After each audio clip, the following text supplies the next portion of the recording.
Aperi mu by'ukuri iyo ubonye rimwe na rimwe mu kibuga possession agapirira gakina, ariko byagera imbere umwataka kugira ngo abone ya mipira cyane cyane iturutse ku mpande. Ubwo tugeze ku kibazo mbona njye Aperi ifite. Brazamu nyine yarabidizavinga kuba yakubitira ya kipe kuko yirusha byose, finance, abakinnyi beza, ibibuga byiza, baranamenyeranyemo ukuntu si nk'iya Aperi nshya yose. Bitewe na speeches zigiye gukorwa n'ubuyobozi bwa APR, abantu bazazumva neza n'abana b'Abanyarwanda bakinnye muri Aperi bamaze imyaka, izo speeches bakomeje kuzuva igihe cyatambutse. Umuyobozi wa Aperi afande CDS, Fande Mubaraka Muganga, mukanya avuye Shyorongi kuganira n'abasore, abahaye message ivuga ko Azam ntabwo ari ikipe yoroshye. Niba ikipe ishobora kuza ikaba iya kabiri muri shampiyona ikomeye ya Tanzania, shampiyona ifatwa nk'iya kane muri Afurika, ntabwo wavuga rero ngo Aperi mu by'ukuri irimo kugenda yiyubaka kugira ngo izahangane kuri uwo mpuzamahanga, ntabwo ayinenga. Azamu nyine irakomeye pe, ariko si piramide cyangwa Al-Ahly. Biza Aperi jewe ndayikunda, sinjye njya muri bya bindi murabona. Aperi ndayikunda, wa mugani umwe mu banyamakuru ati narenze kuba umufana njye nabaye Aperi. Umugabo akiza ukuntu yabivuzeho, yarabwivuze ati njyewe awe ngomba kudefanda. Still ngendera kuri icyo cyizere cyo kuvuga ati home ni ukwataka full time, mu minota 25 ikipe adversaire ibe yakamazi. Umukinnyi watsinze igitego cya mbere kuri Stade Amahoro ivuguruye ashaka kuzakora ibitangaza kuri Stade Amahoro. Aperi igihe mvugishije ukuri mfata umwanzuro, sinjye mu bintu byinshi ushobora. You heard it? Yes! Good. Musa, Dennis and Fred, catch us live at Triple Sports Arena.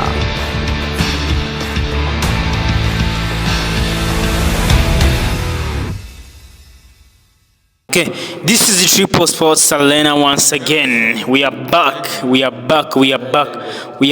on the field. Twagarutse mu kibuga.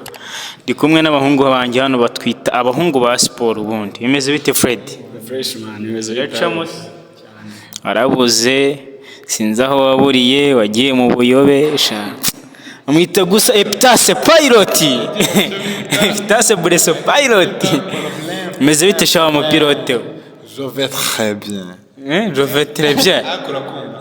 Je vais très bien. Je vais Oui. Ça va? Encore. Oui. Yewe se. Français cyanjye nyumva saa 9 z'ijoro. Ntago. Ni fresh kabisa. Uyu munsi rero twe tumaze iminsi tutaboneka. Yohana twe tumaze iminsi turi mu tuntu tw'utuzami. Ariko twagarutse muri siporo. Twagarutse muri siporo, ibintu byabaye byinshi. Rayon Sport itangira inganya, APR muri Tanzania barayikubita, iyo bita polisi nayo ntibayirebera izuba. Base barayibye bayitsinda ibitego 2-0. Aperi yo ntago bayibye, nuko bo bajyaho bakasa nk'abahengekereza ngo iriya penalty ntiyariyo. Ariko niba niyo mugabo Claude yarakoze kuri Feitoto ni byaro rucabasha. Kari soft nyine ni kwa kundi urwango muri football nkuko wari ubivuze, habamo soft penalties ku buryo umusifuzi ashobora kuyitanga cyangwa se ntayitange, bijyanye n'amahitamo ye. Ubuhanga bw'umukinnyi hariya Feitoto kabisa. Reka duhere kuri Aperi, wayibonye gute Fred? APR yarandesovye. Na ubundi narinziko bari buve muri byibura muri kiriya gihugu izamu ryabo ritinjejwe. Byaba ngombwa ko binjizwa byibura abana bakareba uburyo bakinjiza igitego, byibuza bakava yari Nil cyangwa Sarijo ntitaye ku mubare w'ibitego, kuko Azam yane ubwo birakomeye cyane. Nagize impungenge z'uko i Kigali nyine byabaye muri Tanzania byanisubira. Hari akantu nkomeje kugenda mbona kuri Aperi. Urabona aperi gutsinda ibitego kwayo ari ikintu cyiza koroha? Wenda gira ikintu mbwiraho aperi yego irakina igatsindwa ibitego bike cyangwa se ukayitsinda mu mapenaliti, ariko nayo kwinjiza igitego bikaba ikibazo. Ndagira ngo ugire ikintu mbwiraho, umpere ijambo na Epitase agira icyo tubwiraho kuri ataka ya APR. ubundi kugira ngo muri football ukuntu tuyizi mu myaka itari mike nanone ariko itari myinshi cyane, ngiye ku giti cyanjye nyirebye, kugira ngo ikipe deliveringa nyine biriya by'umusaruro gutsinda igitego bisaba abantu kuba bamaranye igihe koko hari ikintu bitoje baziranye bumvana ku buryo kugera imbere y'izamu biborohera. Noneho twabizana kuri APR turi kubonamo amaraso mashya, abenshi hari amezi 5 bari bakina na se benshi biragoye ko abo bantu ba deliveringa, kereka iyo hajemo ka kantu k'umukinnyi nk'uko rikinyuranyo nka kuriya tubona muri Rayifite Adama gipeti kikiyamini ukabona kiri kuri ikintu muri metero 30-40, ukabona nyine za mana bari ku cross umuntu ahise ashyiraho umutwe kigiyemo. Ariko muri aperi uwitwa Claude arazamuka yahinduramo centre, ukabona umupira yawuzamuye hejuru cyane kuri Mamadusi, ntago aramumenya nyine ngo abahagaze ye fresh. Rero nyine kantu nkako ngako ni ikibazo nyine, ntago ari kudelivaringa komani, nta nubwo baziranye, ntago ramenyerana, bose nabarenganya tu nukubiki. Epitase, atake ya APR urayibona gute? Ko tubona gutsinda byabaye ingorabahizi, byabaye agaterera nzamba kanyina wa nzamba. Sagiye ko nabonye iriya noza ni APR ntabashije gukurikira neza mu mikino yabanje.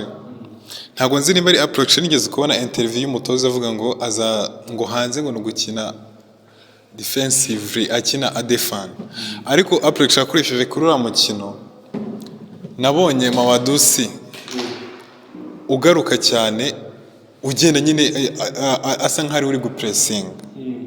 Lamin Bane wakinnye kuri njyango ni wakinnye kuri wing, umuzungu ntabwo yagaragaye, yakinaga iburyo.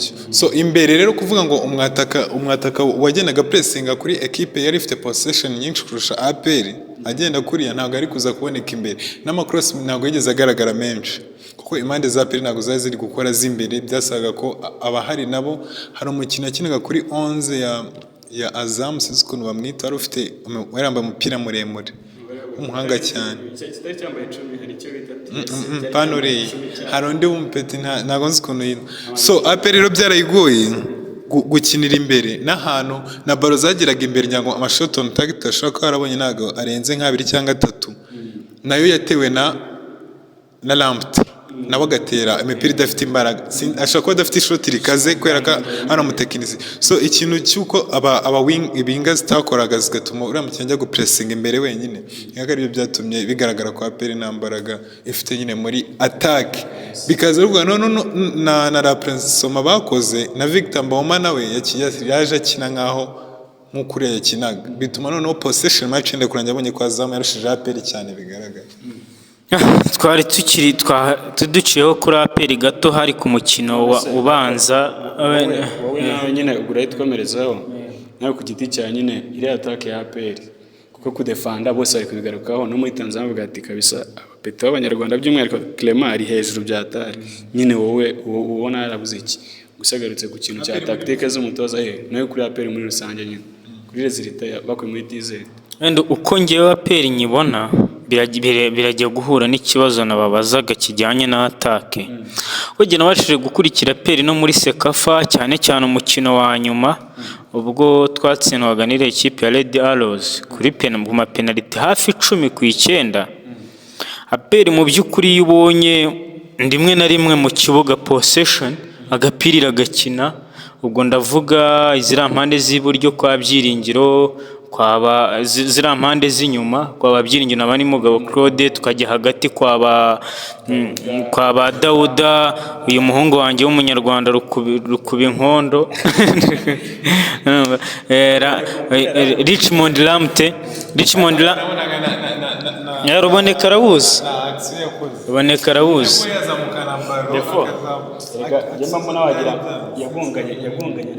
wenda no kuvuga ngo bari abakinnyi bose hagati baba Richmond Lamptey nkuko tubivuga ni umukinnyi fizikare ntabwo ari foru cyane, nta mbaraga afite, ariko ni umutekinisi, ashobora gutanga pasi nziza ikenewe, ashobora gucenga umuntu akera imino umwe babiri agatanga pasi nziza, ashobora gukorerwaho ikosa, iyo mipira y'imiterekano ubwo ndavuga kufura cyangwa se na koroneri ikaba yaboneka, kandi ubwo ayo ni amwe mu mahirwe ashobora kubyara igitego, ariko byagera imbere umwataka kugira ngo abone ya mipira cyane cyane iturutse ku mpande.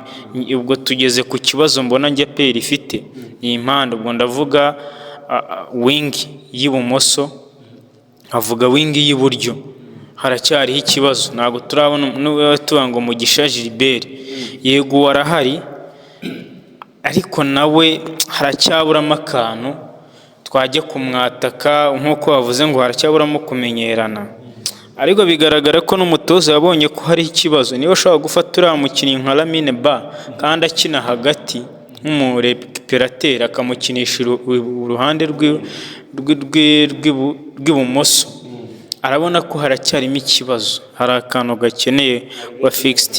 Ubwo nyine tukagera no kuri cya kibazo twibaza duti se baba winga yaguze ba Odibo na ba Chidiebere kuki batinjira mu kibuga ngo bakine? Nta numwe kuri Simba se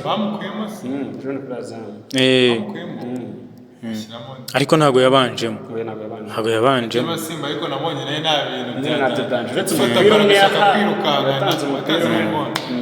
ntacyo, ariko nibwo shampiyona igitangira, Azamu nayo se ekipe yoroshye.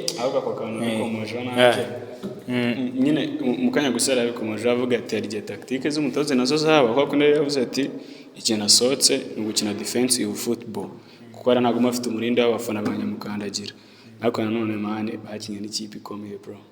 Njye nabonye kiriya cyataka cya Blanco nyine nibyo navugaga, iriya Azamu ntabwo ari ikipe yoroshye, niba ikipe ishobora kuza ikaba iya kabiri muri shampiyona ikomeye ya Tanzania, shampiyona ifatwa nk'iya kane muri Afurika, ntabwo wavuga rero ngo APR mu by'ukuri irimo kugenda yiyubaka kugira ngo izahangane ku rwego mpuzamahanga, ntabwo wayinenga. Iriya ikipe ice mu Rwanda APR ikabasha kubona igitego, kuko kudefanda byo irabishoboye, ahubwo ikimprovinga kuri atake yayo, hari icyo bizatanga. Si wenda oya ikiriya gikipe mani noneho ngendeka nibande ku bakinnyi bafite kuri Azamu ifite Mediane imeze kuriya, wabonye uwo bita wari ugiye kubavuga ngo agiye kuza muri Leonide Akaminko, wabonye baro zose ziri muri Mediane azikuraho kugira ngo mwake baro, ntabwo bishoboka, kandi abari kuzenguruka gutya we inyuma hose yabara, ugashyiraho na feto ira Mediane. APR nidakosora Mediane neza, APR nabonye ifite Dawuda nabonye afite ari ku rwego, Dawuda bashobora no gukina nka defensive midfielder, ariko bose nabonye bakina badefanda, bose bakina gukora kuri ballon nyinshi zivuye inyuma. Icyo kibazo umuzamu Mustafa se yakicaza Paveri bana yakicara manira Azamu nyine yari ikomeye tu. Noneho njye binzana na kuri conclusion, urumva APR gutsindwa kwayo mwana nyine ego babizanyamo amarangamutima yo kuvuga ati n'abafana ba APR cyangwa se ni yacu hagarariye igihugu, Azamu nyine yarabidizavinga kuba yakubitira ya kipe kukirusha byose, finance, abakinnyi beza, ibibuga byiza, baranamenyeranye mu kuntu singi APR nshya yose, ahubwo bakanja mbibariza ikome kurusha APR. Reka mbabaza ahubwo kandi kabazo nyine ubwo kuri match retour twitega iki nyine, harabahinda approach y'umutoza nkuko yabivuze, tubone none hakina offensive football kurya umufana byibura twazajya ku mahoro tuvuga ati tujye guserebura intsinzi ya APR, ibya piramide bizaze nyuma cyane ubundi Azamira kandi ijisho. Wenda icyo kibazo reka tukigeho dusa nk'abaclosing iyi case ya APR, tuzagenda tuyigarukaho wenda na nyuma y'umukino wa Azamu, tumenya ngo yavuyemo cyangwa se yakomeje.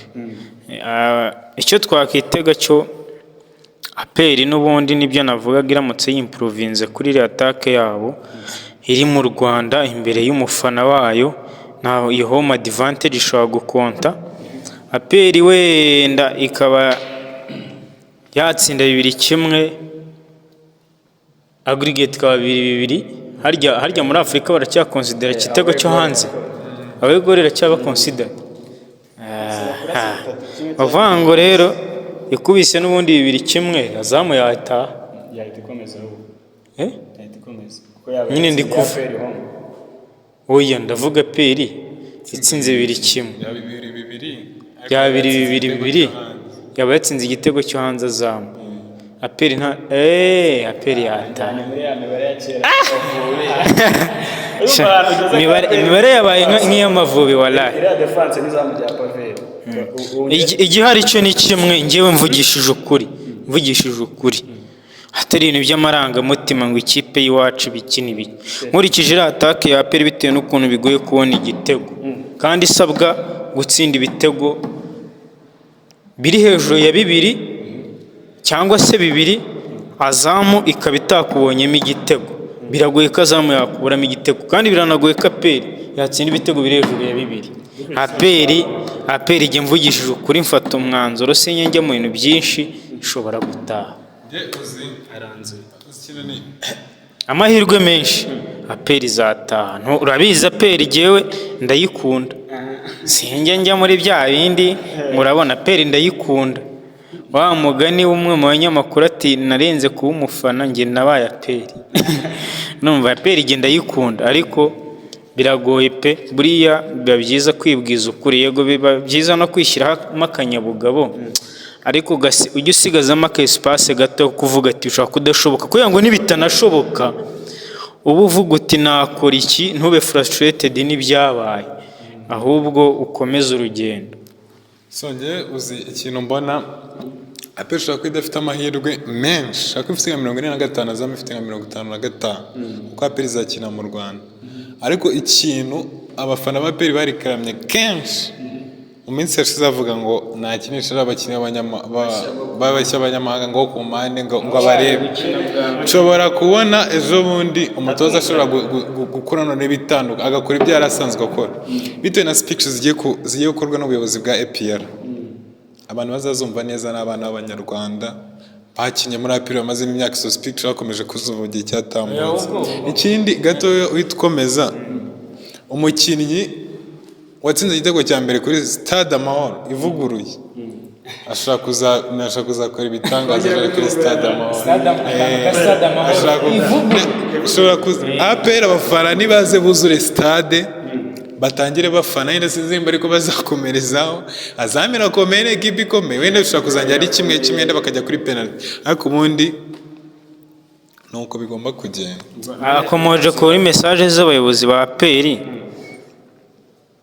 umuyobozi wa aperi afande CDS afande Mubaraka Muganga mukanya avuye Shyorongi kuganira n'abasore abahaye message ivuga ko inama makuru mbonye mu minota itarenze 15 abahaye message ivuga ko bagomba gukura Azamu nabo bamuha icyizere ko bagomba kuyikuramo ariko ubwo nanjye nyine gukura Azamu rega mwabigarutseho mwese nayo ibintu muvuze pe eka nanjye ndenza kanyuma ko gupfundikira asa nk'ukora prediction Azamu ni ubwo ngiye kuza no mpereza icyizere abafana ba APR baki cya benshi Azamu ni ikipe ikomeye ko mwabigarutse ariko si ntari Azamu nyine irakomeye pe ariko si pyramide cyangwa Al-Ahli si zino kipe za Monastir zaje zizi Kigali Huye cyangwa Nyamirambo aperi ikazirusha bajya wenda muri za Maroc